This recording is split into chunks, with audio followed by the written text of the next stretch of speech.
Welcome back to the Lakaya Show. I'm in the vault chair now, so beware.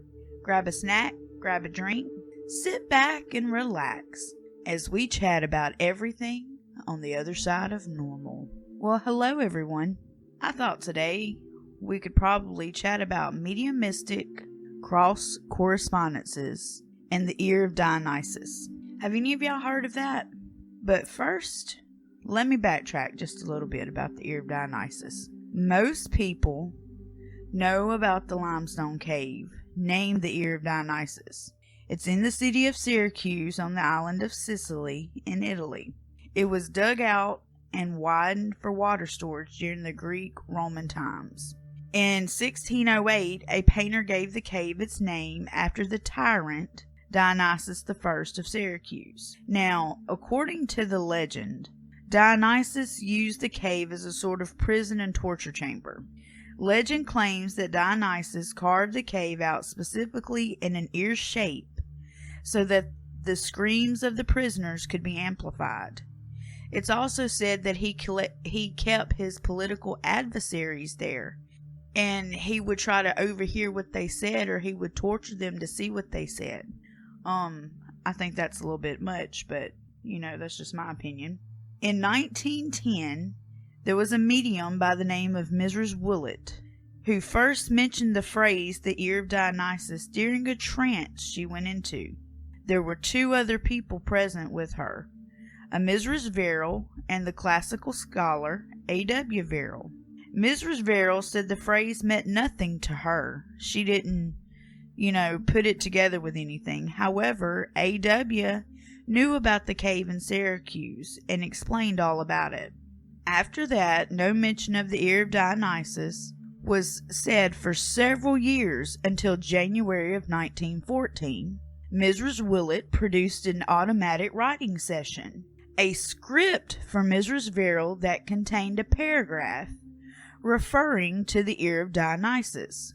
The script was supposedly sent by Dr. Verrill, who had previously died a year or so before.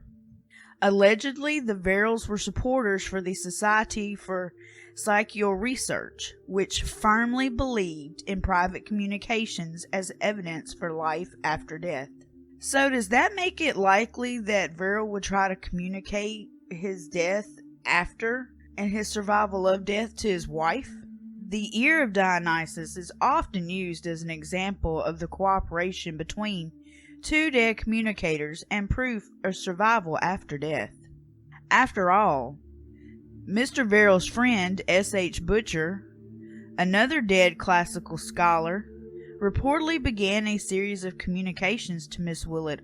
Skeptics argue that only one medium was involved, not several, as is more usual with cross-correspondence cases. Could Mrs. Willett have discovered any knowledge from university libraries doing research? It's possible. But it's also possible she learned key points through ESP when Verrill was alive and unconsciously mixed them into her trances. Alright, my creepers, it's that time. Put your opinions below. You know the drill. What do you think?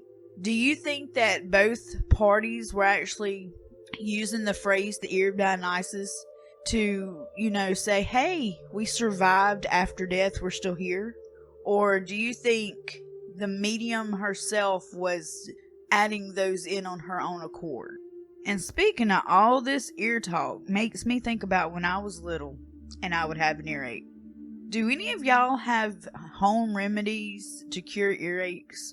My grandmother, oh my God, you guys, she was a firm believer in home remedies. She would heat up some sweet oil in a spoon just until it was warm. It wouldn't be hot because, oil, hot, burn, no.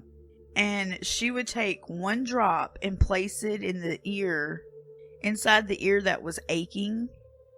And then she would sit there and massage and massage and massage my ear. And then she'd put a cotton ball in my ear. And I would wear that for a while, and I swear you guys, it would work. Do any of you guys have home remedies like that? If you do, feel free to send me an email of them to thelakayashow@gmail.com, and I just might read them in a future show. That would be interesting to hear everybody's home remedies. Another one that my grandmother tended to do was she firmly believed in two other ones actually. Aloe vera for everything. If it wasn't aloe vera, then the next thing she used was mercurochrome. I had orange blotches for days. If it was a cut, if it was a splinter, if it was a scratch, it had either aloe vera on it or mercurochrome. And the other thing she believed in was do not cough around my grandmother. She would take a spoonful of sugar and pour whiskey on top of it and tell you to eat it. And that was the nastiest, grittiest stuff. Oh my God, I would hold my coughs in. I can remember going because I refused to cough in front of her so I didn't have to eat a spoonful of sugar with whiskey on it. You know, now I do not advise any of these things. These are just what happened when I was a child. Do not try these at home. But I can remember my grandmother having a lot of home remedies like that. And I love hearing about home remedies. So if y'all have any, feel free to send them into the channel. I would absolutely love to read them.